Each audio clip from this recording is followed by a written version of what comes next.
రాజ్యంలో ఉండినట్లు మీరు జీవమునే కోరుకోండి అని చెప్పాడు ఆయన.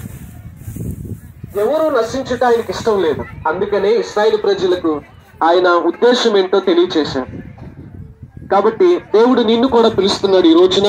మారు మనసు పొందు, బాప్తిజం తీసుకో, యేసుక్రీస్తును ప్రేమించు, దేవుణ్ణి ప్రేమించు, నీ సంతానముతో దేవుని సన్నిధికి వెళ్ళు, ఆయన స్తుతించు. నీ ఇరుగు పొరుగు వారితోనూ, నీ గ్రామస్తులతోనూ, నీ ఇంటి వారితోనూ, పరదేశులతోనూ వచ్చి పండుగను ఆచరించు. దేవునికి ఇష్టమైనది అది.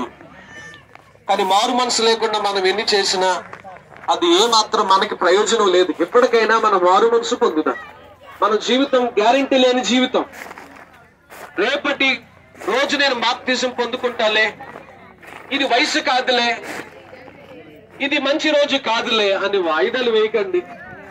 లేకపోతే నేను చదువుకుంటున్నాను వాయిదాలు వేయకండి. ఆత్మీయ రక్షణ ఇది శరీర సంబంధమైంది కాదు, ఆత్మకు సంబంధించింది.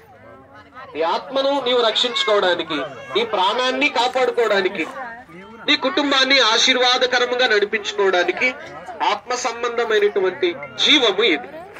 ఈ జీవమందు కుమారుడైన యేసుక్రీస్తునందు విశ్వాసం ఉంచి మీ కుటుంబాలను రక్షించు. ఆకాశమందున్న మా ప్రభువా, దయగలిగిన మా తండ్రి, కరుణ వాత్సల్యత కలిగిన మా ఆకాశమందున్నటువంటి సర్వ కృపానిధి దేవ, మీకే వందనాలు తండ్రి. నీవు మనుషులను అందరినీ ప్రేమించుచున్నావు.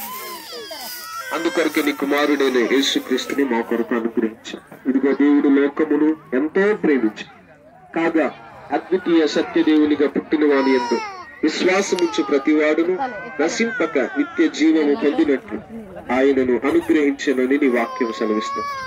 మరి ప్రభు, నీ ప్రేమను తెలుసుకున్న వారమై ఇక మీదటైనా మేము లోకానుసారంగా కాక కీడును కోరుకునేవారుగా, శాపాన్ని కోరుకునేవారుగా, మరణాన్ని కోరుకునేవారుగా కాక మేలును, ఆశీర్వాదమును, జీవమును పొందుకునే వారిలో మేము ఉండుటకు సహాయించి, మేము మా సంతతి వారు ఉంటున్నట్లుగా సహాయించి, ఇదిగో ప్రభువా, పాపం వలన చెదరగొట్టబడిన వారు ఎవరైనా వెనుతిరిగి మరలా పూర్ణ హృదయముతో, పూర్ణ ఆత్మతో నిన్ను సేవిస్తే, నీ మాటలు గైకొంటే నేను మరలా వారిని తిరిగి రప్పిస్తానని, వారిని ఆశీర్వదిస్తానని, పితరుల కంటే ఎక్కువగా ఆశీర్వదిస్తానని.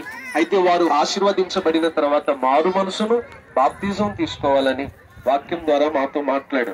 కనుక హృదయానికి సున్న భాగస్థులై నిత్యము జీవించే కృప దయచి ఘనత, మహిమ, ప్రభావము నీవే ఆరోపించుకొనమని ఈ వాక్యాన్ని మా అందరి జీవితంలో ఫలింపచేయమని యేసు నామమున ప్రార్థిస్తున్నాము తండ్రి.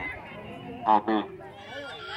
ఈ సమయంలో పాట పాడుతుండగా కానుక సేకరణ జరుగుతుంది.